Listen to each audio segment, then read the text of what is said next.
Sa lahat ng mga deboto ni Lolo Uwing, sa inyong lahat, isang magandang gabi po sa inyong lahat.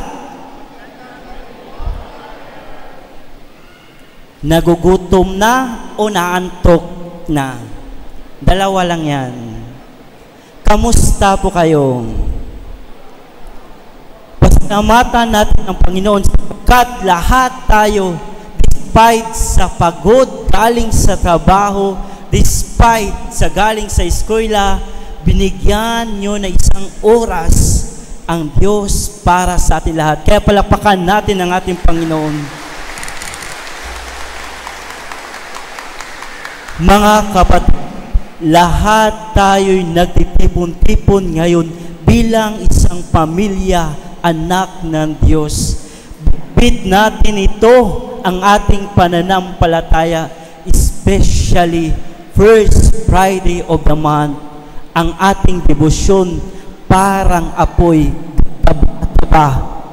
You know what is gadaba-daba?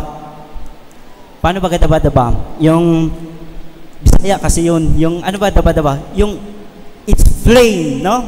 'Di ba parang ninas kogon, grabe ang ating debosyon. Kaya lahat tayo'y nandito. Tanong, sino dito hanggat ngayon bitbit pa rin ang panalangin? Taas ang kamay. Wow, yung mga walang panalangin, ano yun? Taw-tauhan lang. Sino dito hanggang ngayon umaasa, Lolo Uwing, please answered my prayer? Na, huwag nang mahihiya kasi pag once ang Diyos, yan, titinig ang inyong panalangin, iwan ko kung saan kayo pupulutin. Yung iba, pag once yung answer, binigay na, nakalimutan ng bumalik sa simbahan. Yung iba naman, pag once ni-reject ang kanilang panalangin, nagtatampo na kay Lord. Mga kapatid, ang ating mga pagpasa ngayon ay nakasentro sa tinatawag natin na rejection. Na sino dito ang hindi pa nakaranas na ma-reject? Taas ang kamay. O diba, hindi nakaranas ng reject? O baguhin natin yung tanong, sino dito ang nakaranas na ma-reject? O di ba? Yung iba nahiya, pero lahat tayo pinagdaanan yan. Tama, mali. O pakitanong sa katabi, na-reject ka na. Tapos, yung tinanungan mo, siya pala yung nag-reject sa iyo. O ayos, di ba? Mga kapatid, it's all about rejection. Pero, ano ka ba? Ano ba tayo sa harap ng Diyos? Tayo ay nireject ang ating panalangin. What if? What if kung hindi mo na ibibigay ng Diyos yung panalangin nyo? Ano yung karakteristik natin? Baka parang switch lang tayo. Simba, hindi. Simba, hindi. Mga kapatid, ang mga pagbasa ngayon napakaganda sapagkat si Propeta Jeremiah sa Tagalog, kung natandaan nyo po, sa ngayong week na to, it's all about him from his book, ang kanyang buhay bilang propeta.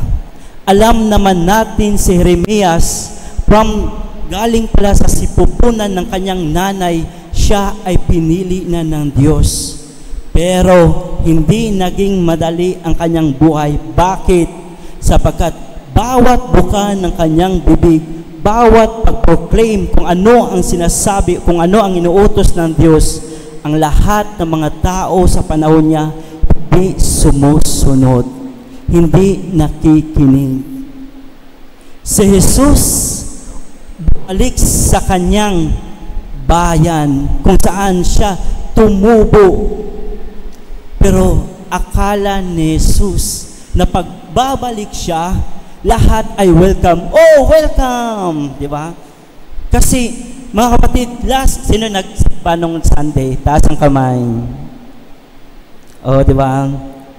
Kukunti na lang. Last Sunday, It's all about miracle of Jesus sa tinapay. Marami ang nakatingin at maraming nakasaksi. Kaya lahat gustong sumunod kay Jesus. Pero nung si Jesus na ang bumalik sa bayan niya, anong sabi ng kanyang kababayan? Sino ito? Di ba kapitbahay natin to? Di ba anak to ni Maria? Di ba karpintero ang kanyang tatay? Di siya tinanggap. Ni-reject siya. Mga kapatid, even God Himself experienced rejection. Tatanungin ko kayo ulit, sino dito ang nakaranas ng rejection? Taas ang kamay.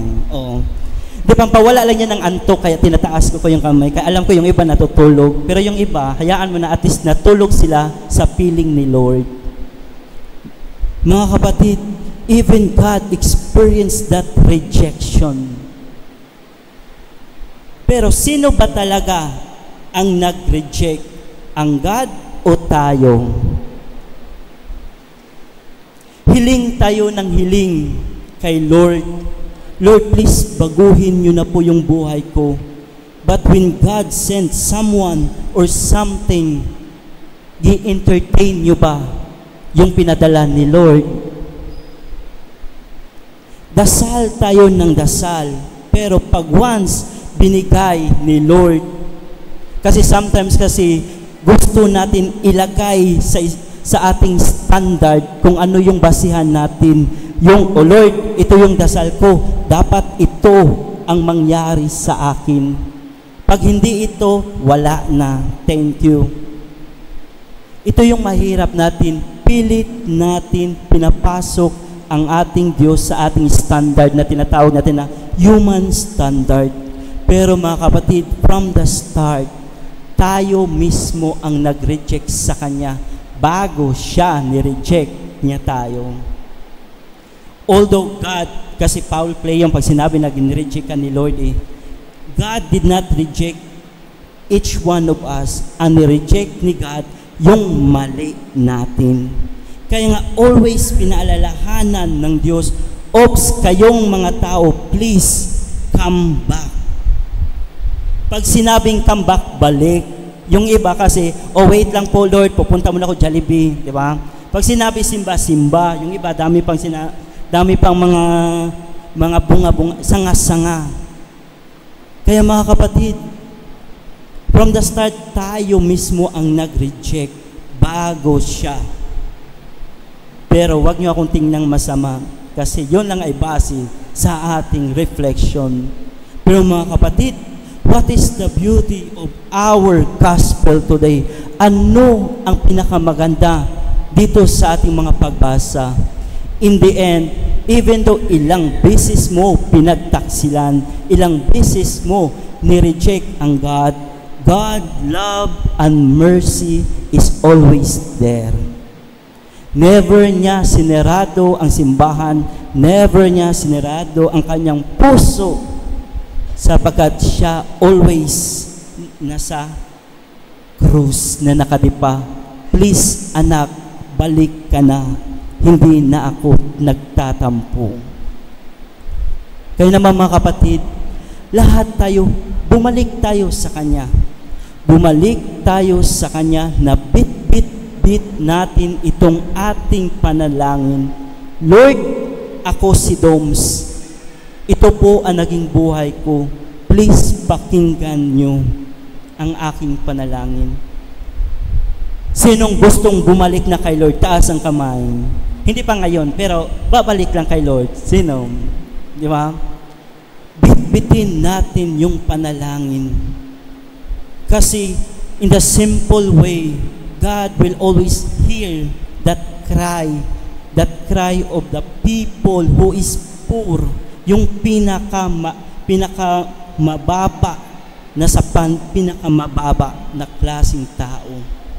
Despite sa ating napaka-imperfection, mas gusto ni Lord na bumalik tayo kasi yan ang kanyang hinihintay, na kayo ay bumalik. Aanuhin nyo ang inyong kayamanan kung hanggang ngayon hindi pa rin kayo marunong bumalik sa Diyos. Mga kapatid, rejection is not always talk about negative, but sometimes gawin natin tong positive.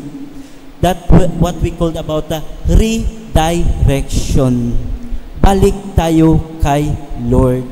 Sabi nga nila, pag once dininig ni Lord ang panalangin mo, ibig sabihin nun, it God's will.